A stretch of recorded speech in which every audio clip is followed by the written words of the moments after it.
မော်ဘီထဲကဟီးရိုးတွေထဲမှာဘဲလာရစ်ဟာအကျန်းဆုံးတန်တွေထဲကတယောက်ဖြစ်ပေမဲ့သူ့ရဲ့ဇလန်းကတော့တိုက်ခိုက်ဖို့ထက်ကာကွယ်ဖို့ကိုရွေးချယ်ထားတဲ့တဘာဝစောင့်ရှောက်သူတယောက်ရဲ့အကြောင်းပါဟိုရှိတုန်းကလမ်းဟော့တောင်းမှာကျယ်ဝန်းတဲ့တစ်တော်ကြီးတွေရှိခဲ့ပါတယ်အဲ့ဒီတစ်တော်တွေဟာတက်ရှိအပင်တွေတိရစ္ဆာန်တွေနဲ့တဘာဝဆွမ်းအားတွေပြည့်နှက်နေတဲ့အေးချမ်းတဲ့နေရာတွေဖြစ်ခဲ့ပါတယ်ဒါပေမဲ့အချိန်ကြာလာတာနဲ့အမျှလူသားတွေနဲ့အင်အားစုတချို့ဟာတစ်တော်တွေကိုခုတ်ထွင်လာပြီးတဘာဝကိုဖျက်ဆီးလာကြပါတယ်တစ်ပင်ကြီးတွေလဲကျတိရစ္ဆာန်တွေအိုးအိမ်ပြက်ဆုံးရှုံးလာချိန်မှာတဘာဝရဲ့အသက်ဆွမ်းအားတွေစုစည်းပြီးစောင့်ရှောက်သူတယောက်ပေါ်ပေါက်လာခဲ့ပါတယ်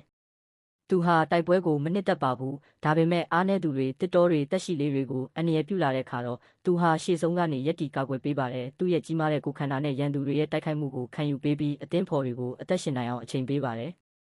တိုက်ပွဲအတွင်းမှာလည်းသူ့ကိုတိုက်ခိုက်တဲ့ရန်သူတွေဟာအမြင့်တွေရဲ့ချုံနှောင်မှုနဲ့တဘာဝရဲ့ပြန်လည်တုံ့ပြန်မှုကိုကြုံတွေ့ရပါတယ်။ဒါကြောင့်ဘဲလာရစ်ကိုတိုက်ခိုက်တိုင်းရန်သူဘက်ကလည်းပြန်လည်နာကျင်ရတတ်ပါတယ်။ဒါပေမဲ့ဘဲလာရစ်ရဲ့အကြီးမားဆုံးစွမ်းအားကသူ့ရဲ့ခွန်အားမဟုတ်ပါဘူး။သူ့ရဲ့မေတ္တာနဲ့တဘာဝကိုကာကွယ်ခြင်းနဲ့စိတ်ဓာတ်ပဲဖြစ်ပါတယ်။သူ့အတွက်အောင်နိုင်ခြင်းထက်တစ်ပင်တစ်ပင်ပန်းတစ်ပွင့်တက်ရှိတကောင်အသက်ရှင်ကျန်ရစ်ဖို့ကပိုရေးကြီးပါတယ်။ဒါကြောင့်လမ်းဟော့တောင်းမှာဘဲလာရစ်ကိုတဘာဝရဲ့